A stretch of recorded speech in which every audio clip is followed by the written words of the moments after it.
नमस्कार, मैं हूं मोनिका जायसवाल और आप देख रहे हैं इंडिया न्यूज हरियाणा। बुलेटिन की शुरुआत करेंगे फटाफट खबरों के साथ। प्रधानमंत्री मोदी G20 शिखर समिट में हिस्सा लेने के लिए इटली पहुंच चुके हैं।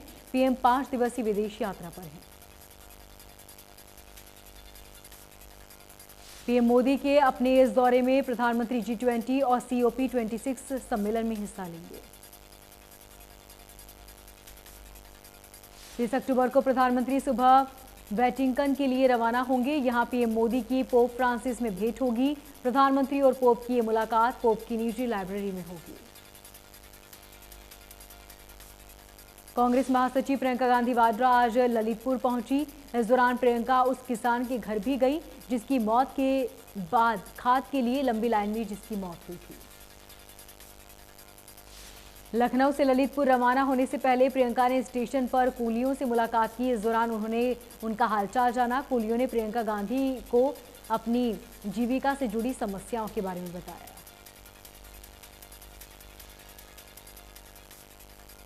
दिल्ली पुलिस ने टिकरी सीमा और गाजीपुर सीमा पर बैरिकेडिंग हटा दी। पुलिस ने लोगों की आवाजाही के लिए एक तरफ का रास्ता खोला।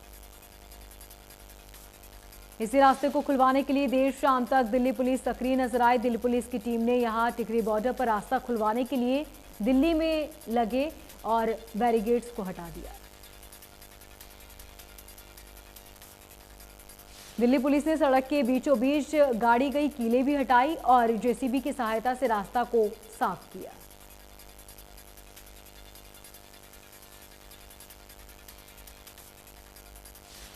राकेश टिकैत ने कहा, रास्ता खुलेगा तो हम दिल्ली की तरफ जाएंगे और खेती भी करेंगे। राकेश टिकैत ने कहा कि रास्ता दिल्ली पुलिस नहीं खोल रही है। टिकरी बॉर्डर पर भी उन्होंने कहा है कि रास्ता खुलेगा तो आगे की रणनीति तय होगी।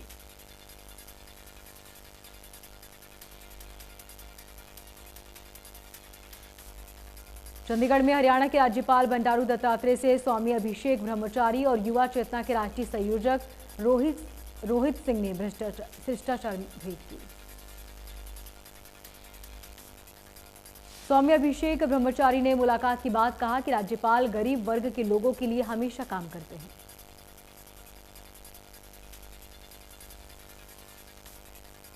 युवा चेतना के राष्ट्रीय संयोजक रोहित कुमार सिंह ने कहा कि कोरोना काल में युवा चेतना द्वारा किए गए कामों के बारे में राज्यपाल को जानकारी दी। रोहित सिंह ने राज्यपाल दत्तात्रेय को वाराणसी आने का न्योता भी दिया।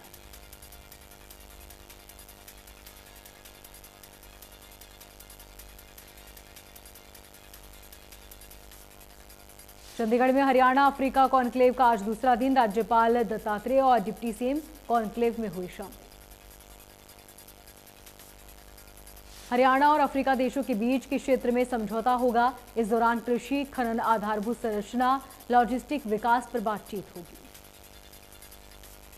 करीब 16 अफ्रीकी देशों के प्रतिनिधिमंडल हिस्सा ले रहे हैं। कोंगो और साथ ही इरिट्रिया, घाना, केन्या भी शामिल हो रहे हैं। इलाहाबाद उपचुनाव को लेकर तैयारियां अंतिम चरण में। बरनाला रोड पर चौधरी देवीलाल विश्वविद्यालय में पोलिंग पार्टियों को दिशा निर्देश दिए गए। चुनाव में सभी कर्मचारियों को ईवीएम और वीवीपैट को किस तरह से लेकर जाना है, बूथ के हिसाब से नंबर नेट करना, चुनाव प्रोसेस संपन्न करने के बाद मशीनों को सील करना सहित जरूरी जानकारी दी गई। जिला निर्वाचन अधिकारी और उपायुक्त ने बताया कि इलाहाबाद उपचुनाव के लिए 211 बूथ बनाए गए हैं। 121 बूथ संवेदनशील और अति संवेदनशील है। कोरोना को लेकर विशेष सावधानियां बरती जाएगी। सभी बूथों पर कोरोना किट उपलब्ध कराए जाएंगे। मतदाताओं के लिए मास्क पहनना अनिवार्य होगा।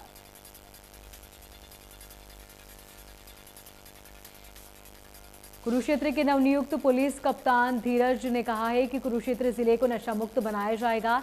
ट्रैफिक व्यवस्था को दुरुस्त करना और कोरोना नियमों का पालन करवाना हमारी पहली प्राथमिकता होगी। उन्होंने कहा कि किसान आंदोलन के नजरिए से कुरुक्षेत्र संवेदनशील जिला है।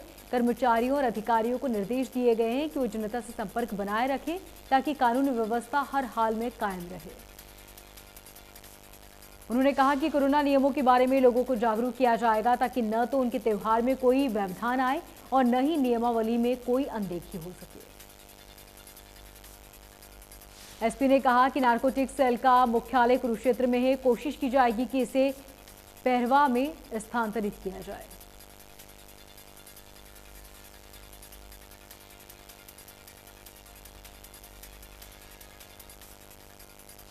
यमुनानगर के गुमथला और जेठलाना घाट के आसपास खनन के ठेकेदारों के कर्मचारियों ने यमुना के अंदर जाने के लिए रास्ते बनाए हैं, जिससे यमुना की प्राकृतिक जलधारा प्रभावित होगी। एनजीटी के आदर्शों के बावजूद खनन ठेकेदारों के कर्मचारी यमुना की जलधारा को प्रस्तावित कर रहे हैं। पिछले साल भी यमुनानगर जिले में यमुना की जलधारा को प्रभावित करने के लिए 1 दर्जन मामले सामने आए थे। सिंचाई विभाग ने खनन ठेकेदारों और कंपनियों के खिलाफ मुकदमे दर्ज करवाए थे। इन मुकदमों में 1-2 को छोड़कर बाकी को कोई कार्रवाई अब तक आगे नहीं बढ़ पाई।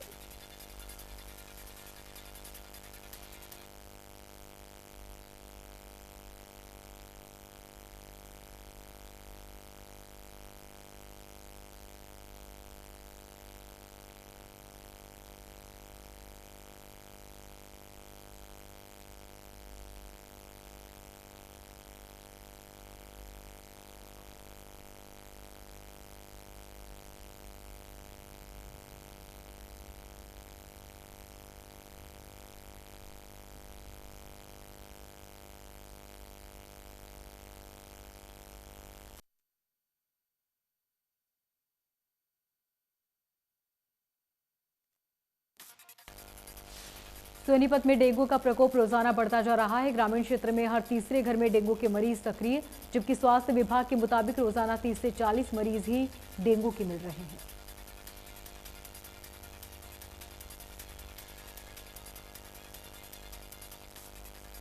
ग्रामीण क्षेत्रों में फॉगिंग भी नहीं हो रही और अधिकारियों का कहना है कि वो लगातार ग्रामीण क्षेत्रों में निरीक्षण कर रहे हैं। विधानसभा कोसली में कोरोना का खतरा लगातार बढ़ता जा रहा। जिले में 24 घंटे में डेंगू के 12 नए केस सामने आए, जिससे स्वास्थ्य विभाग की चिंता बढ़ गई। कैथल में डेंगू अपना कहर बरपा रहा, जहां 11 नए केस सामने आए। अब डेंगू के मरीजों का आंकड़ा 190 पहुंचा। डेंगू के 11 केस सामने आने के बाद 5 मरीज ओपीडी में इलाज चल रहा है, वहीं 6 मरीजों की हालत गंभीर है। देश में कोरोना का कहर, एक दिन में 14,000 से ज्यादा नए मामले सामने आए। 803 मरीजों ने दम तोड़ा। एक्टिव केस 1,55,000 से ज्यादा। केरल में कोरोना के 7,000 से ज्यादा नए मामले सामने आए। कुल मरीजों की संख्या 49,46,000 के पार। एक्टिव केस 78,000 के पार। हिमाचल में कोरोना के 213 नए मामले सामने आए। कुल संक्रमितों की संख्या 2,23,000 से ज्यादा। Active case 1,900। हरियाणा में कोरोना के 13 नए मामले सामने आए। कुल मरीजों की संख्या 7,71,000 के पार। 13 मरीज रिकवर हुए। गुरुग्राम में कोरोना के बढ़ते मामलों का आंकड़ा आया सामने, जिसको लेकर स्वास्थ्य विभाग द्वारा एडवाइजरी जारी की गई। लोगों से भीड़भाड़ वाली जगहों पर न जाने की अपील। वहीं गुरुग्राम पुलिस और जिला प्रशासन द्वारा इस सीजन में बिना मास्क के भीड़भाड़ वाली जगहों पर जाने वाले लोगों और नियम का पालन न करने वालों के खिलाफ होगी कार्रवाई। जिला प्रशासन का कहना है कि अब तक न तो कोरोना खत्म हुआ है और न ही सभी लोगों को वैक्सीन लग पाई है। ऐसे में जरूरी है कि सावधानी बरतें। जिला करनाल में डेंगू का आतंक जारी। जिले के निजी अस्पताल में इलाज के लिए भर्ती डेंगू पीड़ित 25 वर्षीय युवक की मौत। युवक के परिजनों ने इलाज में लापरवाही बरतने का आरोप लगाते हुए अस्पताल परिसर में जमकर हंगामा किया। मामले की सूचना पुलिस को दी गई। पुलिस ने मृतक के शव को बरामद कर हिरासत की शिकायत के आधार पर जांच शुरू कर दी। आज फिर तेल की कीमत बढ़ गई। तेल कंपनियों ने पेट्रोल के दाम में 35 पैसे और डीजल के दाम में 37 पैसे की बढ़ोतरी की। दिल्ली में 1 लीटर पेट्रोल की कीमत 108 रुपये 64 पैसे प्रति लीटर हो चुकी है। मुंबई में पेट्रोल की कीमत 114 रुपये 47 पैसे प्रति लीटर, जबकि डीजल की कीमत 105 रुपये 49 पैसे प्रति लीटर। कोलकाता में पेट्रोल 109 रुपये 2 पैसे प्रति लीटर, जबकि डीजल 100 रुपये 49 पैसे प्रति लीटर। चेन्नई में पेट्रोल 105 रुपये 43 पैसे प्रति लीटर, जबकि डीजल 101 रुपए 59 पैसे प्रति लीटर। दिल्ली में पुलिस और बदमाशों के बीच मुठभेड़, दोनों पक्षों में गोलियां चली और घटना में एक बदमाश ढेर हो गया। दिल्ली के रोहिणी जिले के बेगमपुर इलाके में पुलिस और बदमाशों के बीच मुठभेड़ हुई। एनकाउंटर के दौरान पुलिस और बदमाशों के बीच कई राउंड गोलियां चली। करनाल में युवक पर टूटा खाकी का कहर, पुलिस ने काटा बाइक का 13,500 का चालान। आहत युवक ने जहरीला पदार्थ खाकर की आत्महत्या। पीड़ित परिजनों ने जमकर हंगामा किया और मौत के लिए पुलिस को जिम्मेदार ठहराया। परिजनों ने चेतावनी दी कि जब तक पुलिस कर्मियों पर कार्रवाई नहीं की जाएगी तब तक मृतक का अंतिम संस्कार नहीं करेंगे। बल्लभगढ़ की राजीव कॉलोनी में रहने वाले एक दंपति को शरारती तत्वों ने बुरी तरह मारा। लड़के इसके बाद पीड़ित छोड़कर चले गए। अस्पताल में पीड़ित का इलाज जारी। पीड़ित शाम को अपने घर पर ही थी, तभी अचानक उनके दरवाजे पर कुछ लड़के बम पटाखे चलाने लगे, लेकिन जब उन्होंने आरोपियों को चलाने से मना किया तो उन्होंने बेरहमी से पिटाई कर दी। पीड़ितों ने घटना के बारे में पुलिस को सूचना दी, जिसके बाद मौके पर पहुंची पुलिस ने आरोपियों के खिलाफ जल्द कार्रवाई करने की बात कही। पीड़ित ने बताया कि शरारती युवक आए दिन झगड़ा करते हैं, रात को 2-2 बजे तक डीजे पर गाने बजाते हैं और दूसरों के घरों के सामने बम पटाखे चलाते हैं। करनाल में सीएम फ्लाइंग की टीम ने मिलावटी मिठाई की फैक्ट्री में छापेमारी की, जहां मिलावटी मिठाई नकली दूध से बनाई जा रही थी। सीएम फ्लाइंग टीम ने नकली दूध से बनी मिठाइयों का जखीरा बरामद किया। सीएम फ्लाइंग और पुलिस की टीम जांच में जुटी। बल्लभगढ़ में सीएम फ्लाइंग ने मिठाई के गोदाम में छापेमारी की। स्वास्थ्य विभाग के अधिकारियों के साथ मिलकर सीएम फ्लाइंग टीम ने हलवाई की दुकानों के सैंपल भी लिए।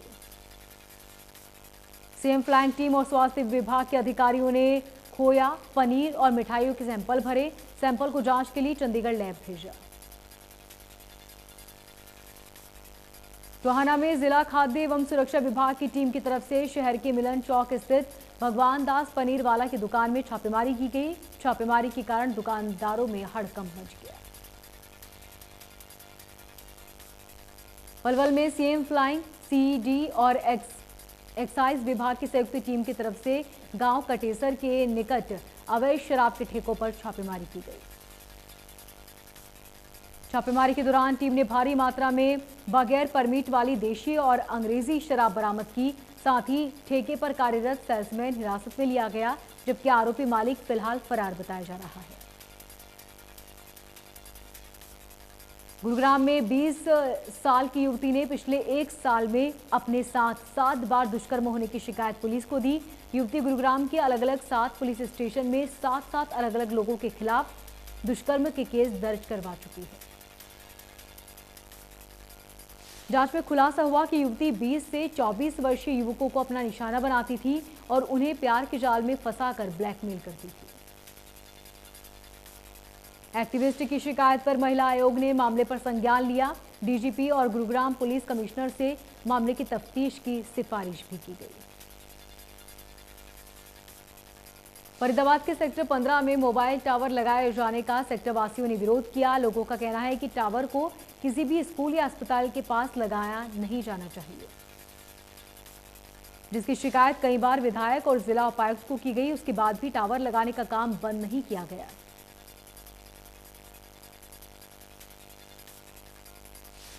गुरुग्राम में खुले में नमाज का विरोध का मामला सामने आया। मुस्लिम लोगों ने खुले में नमाज का विरोध किया। मुस्लिम नेता शहजाद पर नमाज के नाम पर आपसी भाईचारा खराब करने का आरोप। सेक्टर 12 में नमाज स्थल पर मुस्लिम युवकों ने खुले में नमाज की पोल खोली। शहजाद अपने साथ कुछ लोगों को लेकर आया है और खुले में जबरदस्ती नमाज करवाता है। पिनगवा थाना क्षेत्र के अंतर्गत सुल्तानपुर गांव के युवक की तरफ से भारत के खिलाफ भद्दी गालियां प्रयोग करने और पाकिस्तान जिंदाबाद के नारे लगाने वाले आरोपी के खिलाफ मुकदमा दर्ज। आरोपी के खिलाफ मामला दर्ज कर उसे तत्काल गिरफ्तार कर कोर्ट में पेश करने के आदेश, जहां से पुलिस की रिमांड नहीं मिली तो आरोपी को जेल भेज दिया।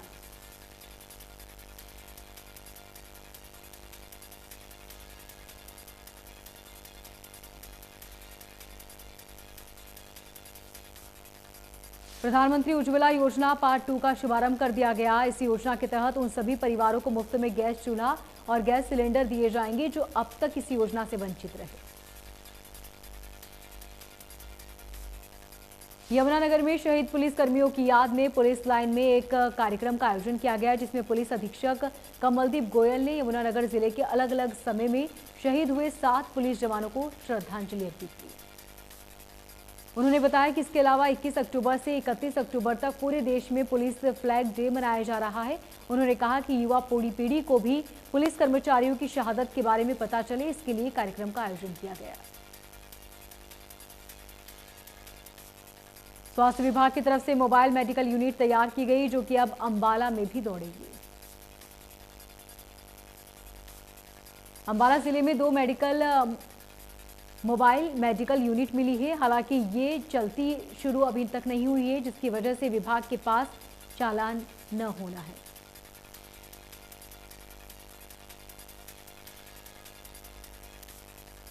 सोनीपत का सिविल हॉस्पिटल की सरकारी दवाइयां कूड़े के हवाले कर दी गई। 2023 में होने वाली एक्सपायरी दवाइयों को पहले ही कूड़े के हवाले कर सरकार की स्वास्थ्य सेवाओं को सोनीपत का नागरिक अस्पताल पतीला लगा रहा है। प्रदेश की सरकार प्रत्येक गरीब व्यक्ति और जनसाधारण तक मुफ्त में स्वास्थ्य सेवाएं देने के साथ साथ मुफ्त में दवाइयां उपलब्ध कराने का प्रावधान करा रही है। नागरिक अस्पताल की आड़ में एक तरफ सरकार की मुफ्त स्वास्थ्य सेवाओं को पतीला लगाते नजर आए, तो वहीं दूसरी तरफ नागरिक अस्पताल में गरीबों को मुफ्त में मिलने वाली दवाइयों के नाम पर काला बाजार बड़े स्तर पर चल रहा है। झज्जर के एक गांव में एक प्रवासी मजदूर की गला घोंटकर हत्या का मामला सामने आया। हत्या करने वाले कौन लोग हैं, इस बात का खुलासा नहीं हो पाया। ग्रामीणों की सूचना पर मौके पर पहुंची पुलिस ने मामले की छानबीन करने के बाद शव को पोस्टमार्टम के लिए नागरिक अस्पताल भेज दिया।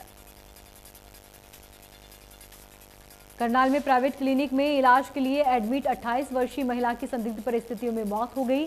दर्द निवारक इंजेक्शन लगने के बाद महिला की मौत हुई। परिजनों ने क्लिनिक पर जोरदार हंगामा किया, डॉक्टर पर लापरवाही का आरोप लगाया। पुलिस ने शव को कब्जे में लेकर पोस्टमार्टम के लिए भेजा। रोहतक जिले के गांव खिड़वाली में एक बैंक ग्राहक सेवा केंद्र से बाइक सवार 2 युवकों ने 90,000 की लूट को अंजाम दिया। सदर थाना पुलिस को कंट्रोल नंबर से गांव में बैंक ग्राहक सेवा केंद्र से लूट की सूचना मिली। सूचना पाते ही मौके पर पहुंची पुलिस ने जांच शुरू कर दी। भिवानी में पुलिस ने नशे के व्यापारी को पकड़ने में सफलता हासिल की। पुलिस ने आरोपी से 17 किलो गांजा बरामद किया और एक आरोपी को पकड़ लिया। इससे पहले पुलिस ने 2 आरोपी को पकड़ा था। उन्हीं के बयान पर पुलिस ने हिसार से रविंद्र को पकड़ा। पेंटागन के शीर्ष अधिकारी ने अमेरिकी सांसदों से कहा है कि अफगानिस्तान के संदर्भ में भारत के नजरिए को समझना जरूरी है। राजनीतिक सलाहकार और under secretary of defence for policy Colin ने अफगानिस्तान और दक्षिण मध्य एशिया सुरक्षा पर सुनवाई के दौरान सीनेट की सशस्त्र सेवा समिति के सदस्यों को कहा कि भारत अफगानिस्तान की अस्थिरता और आतंकवाद को लेकर चिंतित है। कोलिन ने कहा कि इसके चलते हमें भारत के साथ सिर्फ अफगानिस्तान और आतंकवाद के मुद्दे पर ही सहयोग नहीं मिलेगा, बल्कि हिंद महासागर में क्षेत्रीय सुरक्षा को लेकर भी हम काम कर सकेंगे। ओडिशा के अब्दुल कलाम द्वीप पर मिसाइल अग्नि 5 का सफल निरीक्षण हुआ। इस मिसाइल की रेंज तकरीबन 5000 किलोमीटर तक बताई जा रही है। मिसाइल अग्नि 5 की एंट्री से भारत की सैन्य ताकत काफी बढ़ सकती है। चीन से लेकर पाकिस्तान तक सभी बेचैन।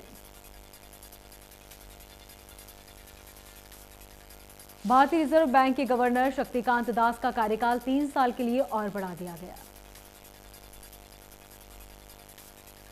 शक्तिकांत दास पूर्व वित्त सचिव और वित्त आयोग के सदस्य भी रह चुके हैं। 2018 में वो उर्जित पटेल की जगह पर थे। जम्मू कश्मीर के डोडा में गुरुवार को यात्रियों से भरी एक मिनी बस खाई में जा गिरी। हादसे में 8 लोगों की मौत हो गई, जबकि कई लोग घायल हुए। हादसे पर पीएम मोदी ने दुख जताया। उन्होंने इस हादसे पर जान गंवाने वाले परिजनों को 2-2 लाख रुपए की मुआवजा देने और घायलों को 50-50 हजार रुपए देने की मदद का ऐलान किया। ड्रग्स केस में जेल में बंद शाहरुख खान के बेटे आर्यन खान आज शाम तक रिहा हो सकते हैं। वकील सतीश ने कहा है कि हम आज शाम तक हाईकोर्ट के रजिस्ट्री विभाग की तरफ से आदेश मिलने की उम्मीद कर रहे हैं। आर्यन खान के साथ गिरफ्तार किए गए अरबाज और असलम अर्जेंट के बेटे जेल से मुलाकात की है। बेटे से मिलने के बाद असलम ने कहा है कि मैं तीसरी बार जेल रोड आया हूं।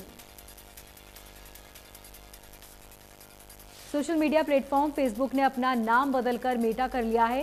गुरुवार को फाउंडर मार्क जुकरबर्ग ने एक मीटिंग के दौरान यह ऐलान किया।